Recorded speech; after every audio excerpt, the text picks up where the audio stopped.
Hey y'all, this is Kat here at Windmill Farm. I know you hadn't seen me lately, but Chris asked for me to make some bread, and I figured while I was making it, I'd take y'all along in on the process. So I've got the ingredients set up back here, and I'm going to show them to you and then kind of talk through the recipe that I use. So come on, we're going to have fun. Alright, right here is pretty much all of the ingredients that you need. You've got flour. This is bread flour. Now, the way the recipe works is you start out with 4 cups and then you add more as necessary. So these bowls both have 4 cups of bread flour in them. There's 2 cups of milk. Now, this will have to be scalded. And I'm going to get that over on the stove and kind of show you how that works. You're going to scald it and then you're going to make sure it cools back down to a temperature that the yeast can take. This is warm water. Again, we're going to check this temperature. We're going to make sure its temperature is between 105 and 115 degrees because you don't want to do anything that's going to damage your yeast. Shortening. Yes, I know a lot of people don't like it, but this is what the recipe calls for. We got 1/4 cup of sugar, 1 tablespoon of salt. I like to use pink Himalayan. There, you can see it a little better. You can see that's pink there. And then this is 1 tablespoon of instant yeast. Now, I'm going to flip this back around and I'm going to talk about the yeast here for a second. Alright, so we're going to talk about the yeast that I'm using for a little bit. This particular yeast is called instant yeast. It is actually designed so that you can just mix it in with the flour and you don't have to proof it. I still proof it. I like to know that what I'm going to get is going to be a good result. And this, the last time I proofed it, had phenomenal results. So let's talk a little bit about the things that you need to do this. You're going to need 2 bread pans because this particular recipe makes 2 loaves and it doesn't really half well. So it's just really better. Go ahead and make it. Make 2 loaves. Give the second one away if you need to. You always want to make sure you have a good kitchen thermometer. I like this one because I can hold it in my hand and reach out and actually dip in. This is my favorite style. I don't like, a lot of people use the like candy style thermometers or maybe the stick pin ones that you use for meat. I don't like those. I like this particular digital one. As your dough is rising, you will need something to cover it with. It's one reason why I use my large glass Pyrex dish. It's because I have the lid back here that goes with it. And that way I can cover it. I can make sure my dough doesn't get that skin, that crust to it that sometimes it'll get if you leave it uncovered while it's rising. So the next thing I'm gonna do is I'm gonna get the milk on the stove so I can scald it. I'm gonna show y'all that, and I'm gonna set the yeast up to proof and show y'all that. So come on, let's have fun. All right, so 106 degrees.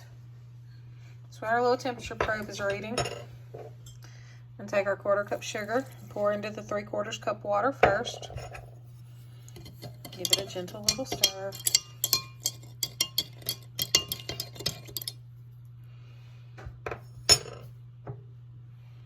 Then our 1 tablespoon of instant yeast.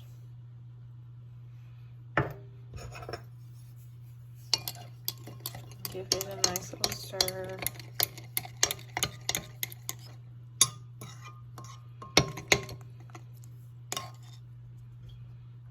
Alright. So we're going to let this sit right here and start to proof. And actually, oh, I can already smell it starting to release.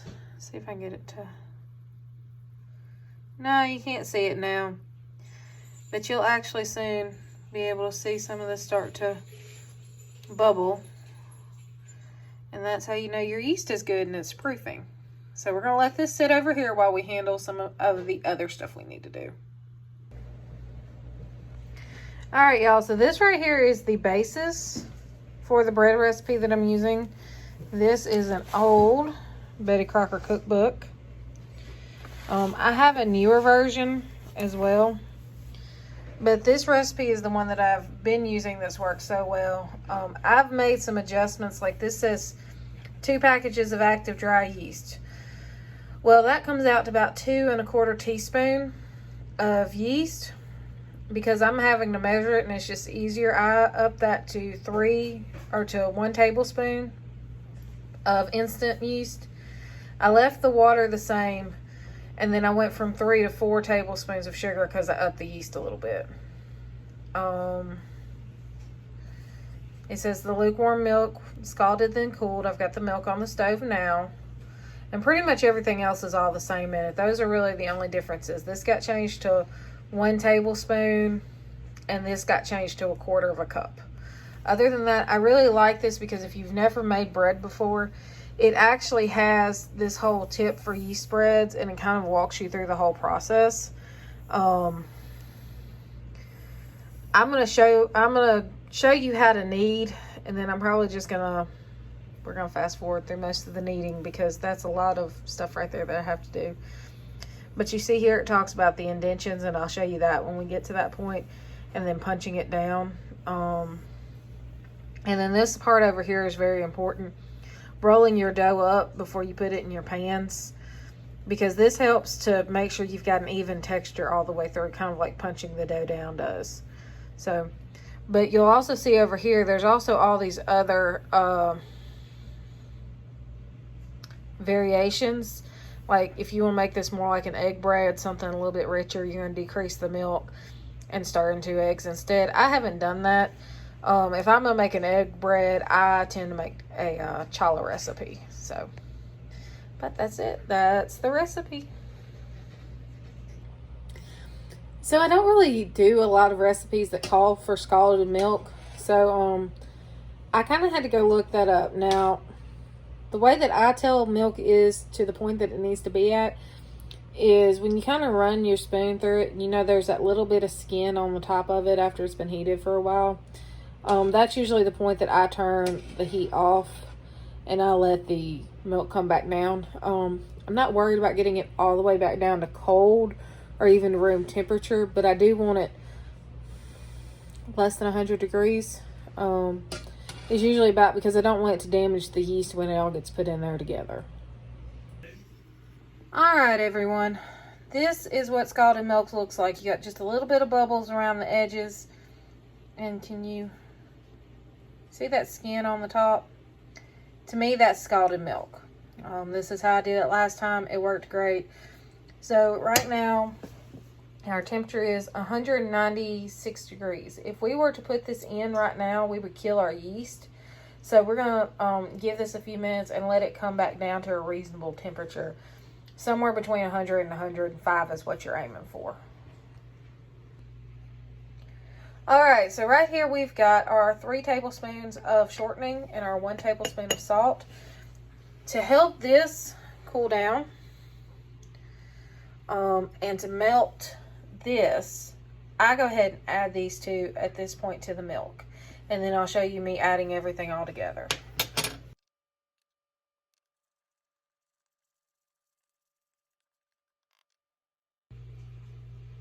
Alrighty, ladies and gentlemen, this is what I mean when I talk about the yeast proofing. Now there was 3/4 cup of water in here, and you see this is almost up to the 2 cup mark on here. We're going to leave this in here and let it keep working its magic and everything until the milk comes down to temperature, so we're ready to put it all together at one time. But that's what this is. If only you could smell this. It already smells like fresh bread. Alright, so while we're waiting on the milk to come down to temperature so that we can add everything together, let me talk to you about proofing the dough for a second. In our house, you've met Grizz. We all know that he is a grizzly bear. That means he likes the house cold. We tend to keep our house between 66 and 68 degrees year round. Unfortunately, for bread making, that is not good. The yeast needs warmth in order to rise. That's why you have to use the warm water to kind of wake it all up so it can start eating the sugar to make the gases, which is what actually rises your dough. Proofing is what you do to let that dough rise so that you get a nice, big, beautiful loaf. In our house, I have a warm setting on my oven. It's probably like 120, 150 maybe. What I do is when I start, I turn the oven to warm. and I leave it there until it beeps and tells me that it's preheated, and then I turn it off. By the time I get everything done, I can put the dough back in the bowl after I've greased the bowl, put the lid on it, and put it in the oven and let it proof in there. Now, mind you, I don't snap the lid down tight. You still want it to be able to get a little bit of air, but it still keeps that dough from drying out on the outside and everything, so that you can take care of it like you need to. So, but right now we are at a temperature of 136, so we got a little bit longer to wait on the milk, and then I'll get Grizz to come in here and help me, so you can actually watch me mix all this together, and I can talk about kind of the consistency of the dough and stuff. All right, y'all, so the milk has cooled down, and we're gonna be able to mix it all in. First, I want y'all to look at this. That is over the 2.5 mark. That's probably at 2 3/4 cup right now of foam. That is just a foam. That's how good this yeast is working, that it's proofed like that. Now, I know a lot of people who don't proof their yeast this long. I just start do it at the beginning, and then I put it in when it's time. So right now we're going to take our yeast and everything, foam and all goes in here with the flour.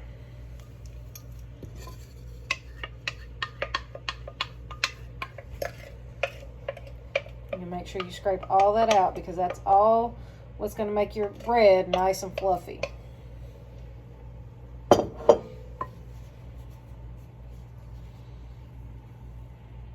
Go ahead and kind of mix that through a little bit. And then, now this is the scalded milk, the shortening and the salt. We're just going to add it in. You can see everything pretty much all gets added in together. Then you're going to mix. Bread doughs, you don't want to over mix if you can help it, but you want to make sure everything gets really good and incorporated. Now this is still going to be kind of sticky. There's still a lot of liquid in here compared to the amount of flour, but that's why we have the extra flour over here.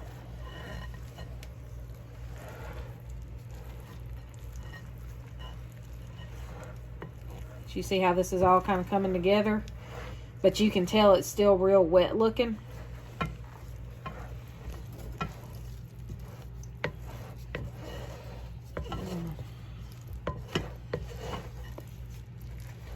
Now, I've still got a little bit of flour down here at the bottom, so I'm going to make sure I get all that incorporated up and in. As you see, it's starting to turn into a ball, but like if I stuck my fingers off in here, it would still be real sticky. This is approximately 1 cup right here. And you're just, this is the part that's all about eyeballing. You see, I probably put maybe a 1/2 cup of that in there. You just want this to become a nice formed together ball.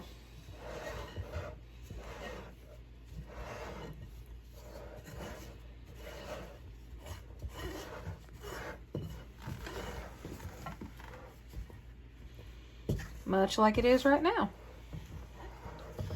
So the next part is to knead it. I have an actual cutting board that I put out to knead on, so let me get that out, and then we'll come right back and you'll get to watch me knead it. All right, so you don't want a ton of flour. You're not rolling out biscuits. This is different. You just want this kind of lightly floured, because all the flour you use in the kneading process gets incorporated into the dough. So right now we're going to take, and that's our dough right there. And yes, I want all of this doughy goodness. I'm trying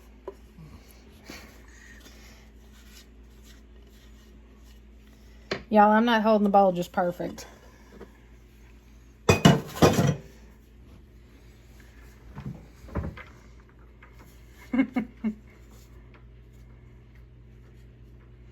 Alrighty.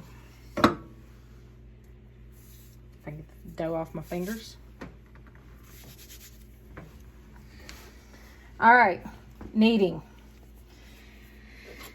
You're basically going to take, you're going to pull, push, and then turn. Pull, push, and then turn. Now, this is the part that a lot of people don't like. If you start getting sticky, just give yourself a little bit more flour. But a lot of people don't like this part because you need to do this for about 10 minutes.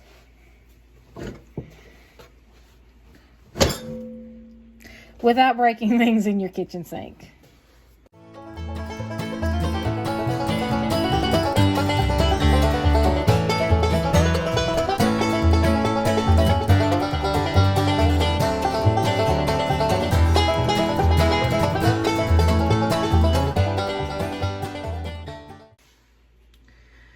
Alright y'all, after 10 minutes of kneading, you should get this, they call it a blistered look.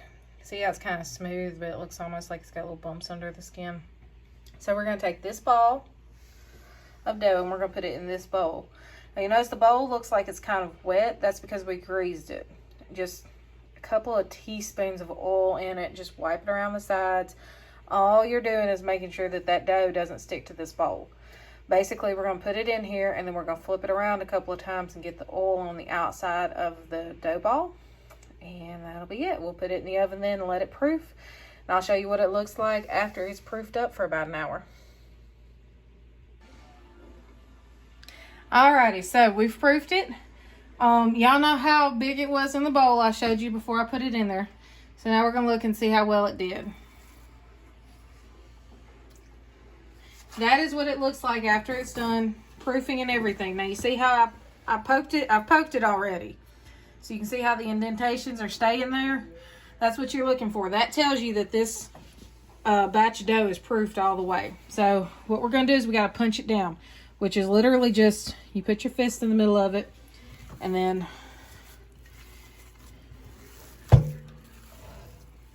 so you're making it into a more manageable size ball. So back to a floured area. Alright, so. Alright. Now we're not kneading it anymore, but now what we need to do is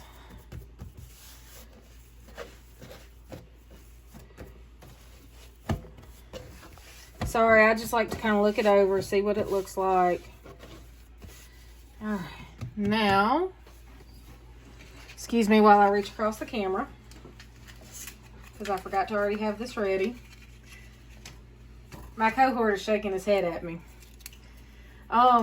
You can do this part with a knife. I use a razor blade. You just want to kind of cut it in half.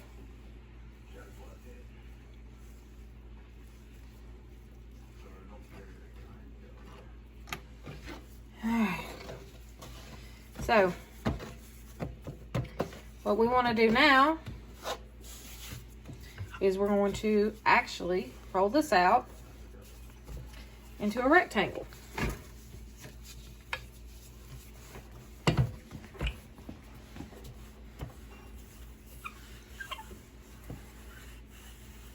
Alright, now you'll remember when I showed you the recipe in the book, they were showing you how to roll it out into a rectangle. And then you're going to take it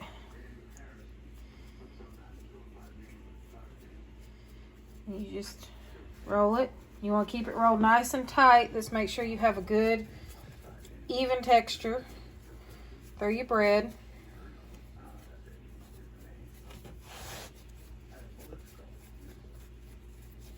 Alright. You want to kind of pinch that all together. And that goes on the bottom. You just kind of seal it down your ends. You know, flip them under. Now, let me grab my, I have just standard bread pans. I have one cast iron. It comes out a little bit smaller than what this is, but because we're actually going to be taking these to somebody else, I'm going to just make both of them in the standard size pan, just greased with butter. I'm going to just kind of put it down in there. We're going to set that to the side because we got to put it back in the oven and let it proof again.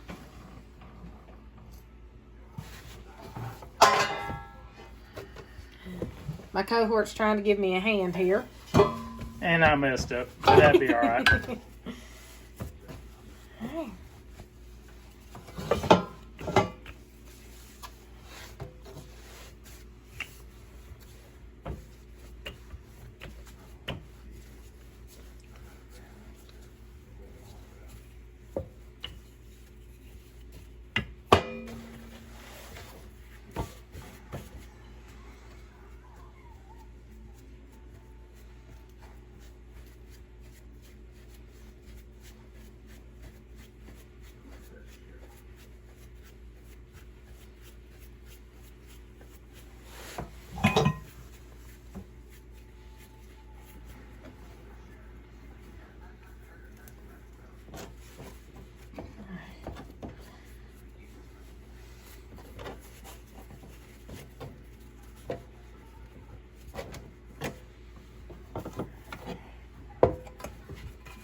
All right.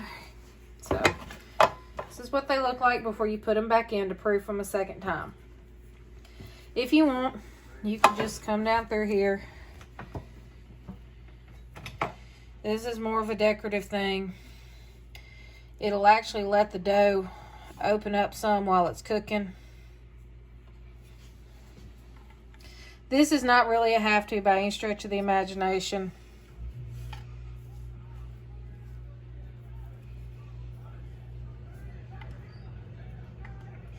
You're not doing it deep. You just want it kind of in the top. So we're going to put these back in the oven and we're going to let them proof again for another hour. Our lid fits roughly over top of them, and this is all I do because you're just wanting to make sure you don't get a general crust over it. So here we go, back in the oven.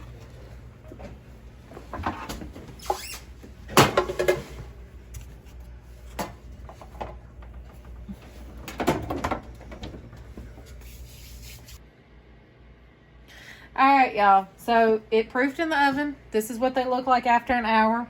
Now you remember how they only took up about half of the pan, roughly? So this one is okay. It didn't squeeze together quite like it should. That's why you got some of these indentations. But that's part of homemade bread. This one is going to actually come out really pretty. And you can see the little bit of cut marks across the top. Let me ask my cohort, do you think I should make the cuts any better or just leave them be? Alright, so the vote is we're going to leave them be. So, oven has been preheated to 425. We have a convection oven, so make sure if you do have a convection oven, you turn it on. Otherwise, they won't brown. They'll cook all the way through, but they'll just stay, you know, looking like this. So, we're just going to load these up, and I'll come check on them about every 20 minutes. Our oven is a little odd. Normally, if something tells me it's going to take 20 to 30 minutes in a recipe, it may take 30 to 40 minutes in our oven. It's just how it bakes. We haven't figured it out yet. So, but that's all we're going to do is just take these. All right. And we'll come back when it's done and let you see it. All right, y'all. It has actually been 30 minutes. Almost on the dot. Normally our oven doesn't cook this fast, so I'm really happy. And I'm really thrilled with how they came out. Okay, y'all, if this was smell-o-vision, this is so good, y'all. The smell is amazing. We'd hit 1,000 subscribers just from the smell. God, yes. Go ahead and pull them out, baby. All right, so to check them, if you're not positive, like you can tell these are done. We know these are done. I don't know if you can hear that, but it sounds kind of hollow. So that's the trick to finding out if your bread's done.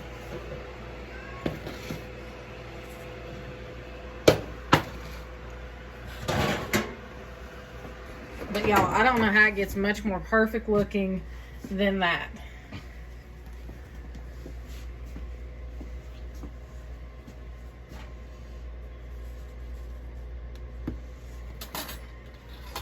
Let's see if I can do this. Oh, yeah.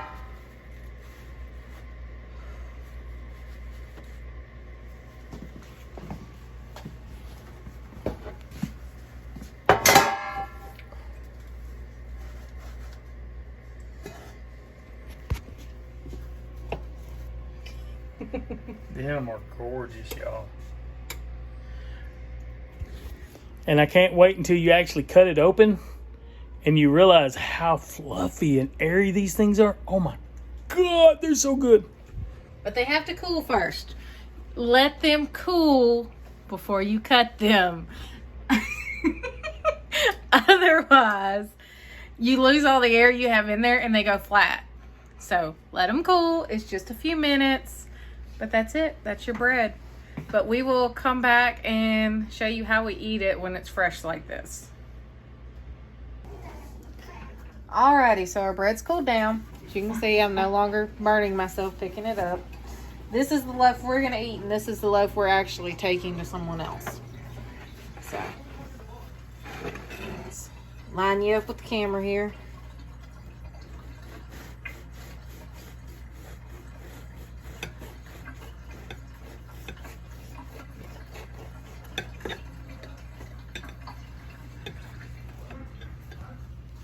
Alright, that's what you get.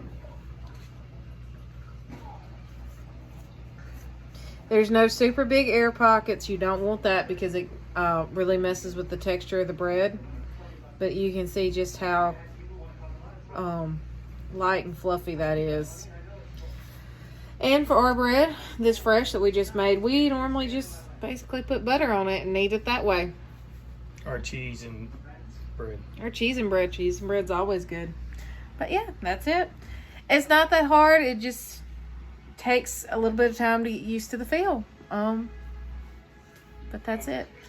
So y'all, if you like the video, comment below. Give us a thumbs up. If you're not already, make sure you hit that bell so you can always hear about our videos, and subscribe if you're not already. So we answer every comment we get. If you have a recipe you like better than this one, let me know. I will happily try out any of them. As my husband can attest, I love to bake. So, y'all, as always, have a blessed night and be safe.